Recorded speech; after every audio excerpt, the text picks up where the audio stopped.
So I just wanted to do this video, first of all, to have a play about with my new webcam and fancy dancy microphone, but also just to share with you some useful content too. It's not just about me playing about with my gadgets.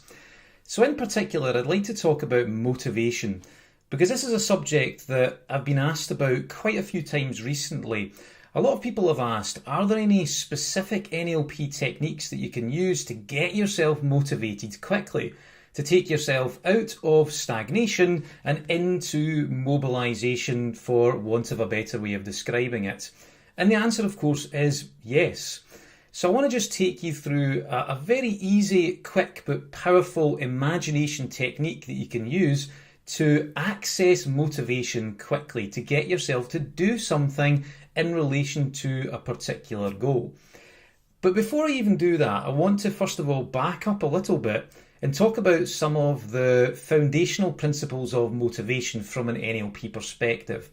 Now, of course, if you've done a lot of NLP before, then you will know this, but hey, it's good to go over the fundamentals, and hopefully there'll be a few extra distinctions in there too.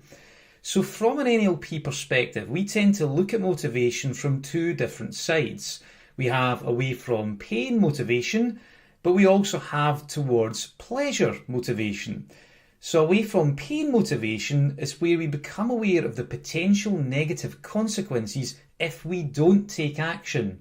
And we then start to move away from these consequences and start to do something, start to take action, start to mobilise ourselves.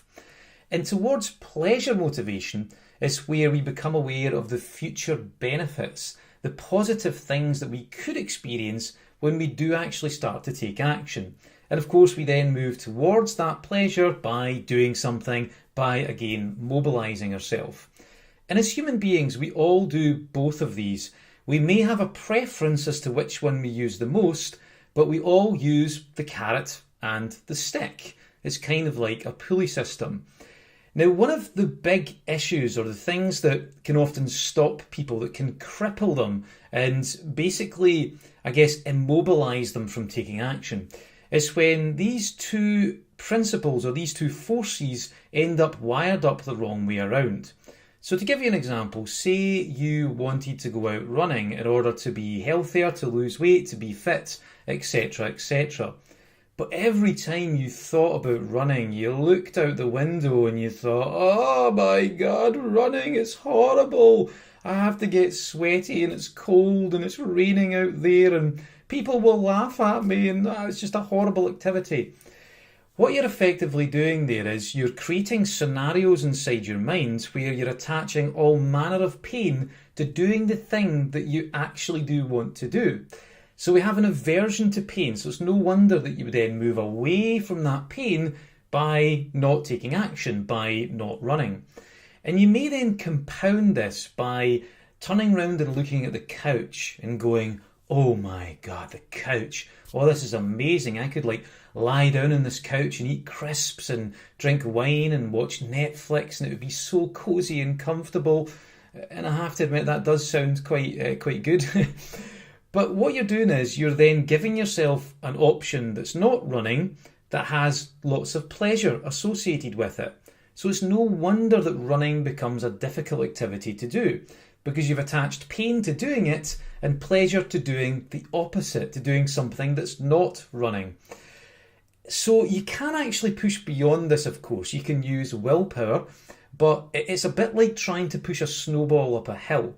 And it might work for a short period of time, but eventually it'll become so much work, it's kind of like, well, what am I doing here? I may as well do something a bit easier. Because the brain has a tendency to move towards more easy options. So what's the solution? Well, there are two steps to the solution. The first is awareness, and the second is where you take charge and do something different. So first of all, you have to be aware that this is happening. This actually, it often happens at the pre-conscious level. So if you find yourself struggling to do a goal that deep down you know you want to do, then you want to simply just switch on your awareness. Be aware of what's going on internally inside your mind, because we respond to our imagination, we respond to our inner perception. And if you are struggling to do it and you know you want to, then there's a very good chance that it is wired up the wrong way. So once you have that awareness, you can start to make a change. You can start to do something different. And it's really simple. You first of all want to just spend 10, 15 minutes just conjuring up an away from pain scenario. So you want to just, I guess, place your awareness on what it might be like or what it could be like if you don't take action. You can even extend the time frame and imagine inside your mind, play a little imaginary scenario of what it would be like if you don't take action for, say, a month or 6 months or a year, 5 years, 10 years. So, for example, with running, what would it be like if you don't run today, tomorrow, the next month? Potentially even spiraled out of control and you ate too many crisps watching Netflix, you put on weight, and so on and so forth. And you do actually want to make this scenario quite painful and step into it and actually feel the pain. And I know this doesn't sound the most pleasant, but that's kind of the point. As a human being, we have an aversion to pain, so by conjuring this up inside your mind, you'll then start to move away from the pain by feeling a desire to take action. You'll want to do something different. But then, of course, you want to do the positive side too. So just spend some time conjuring up a scenario inside your mind. Just play a different movie, play a different series of pictures of what it would be like if you do take action.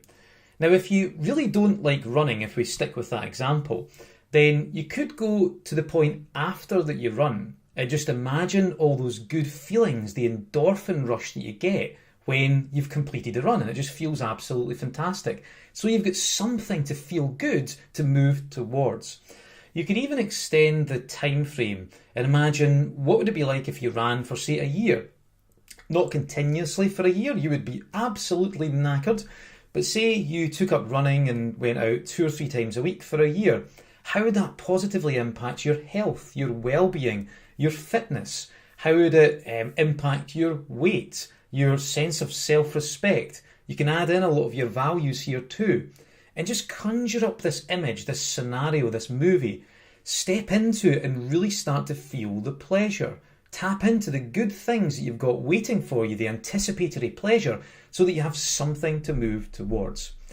And that's pretty much it. Now, I know that sounds like a lot, but honestly, when you get good at this, this can take literally 5 to 10 minutes. It might take a little bit longer when you first start, but the key thing is to first of all be aware that it's going on, and then secondly, take charge by playing different movies inside your mind.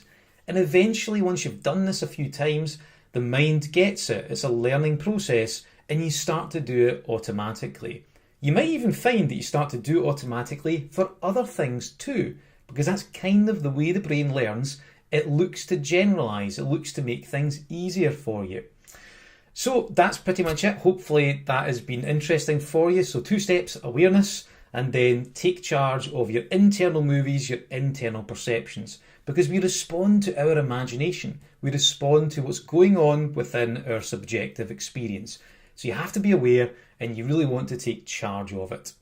So hopefully you enjoyed this, and you enjoyed this more sort of informal webcam style video. I'll be making a few more of these as we progress. So hopefully you enjoyed this, and I'll look forward to seeing you soon.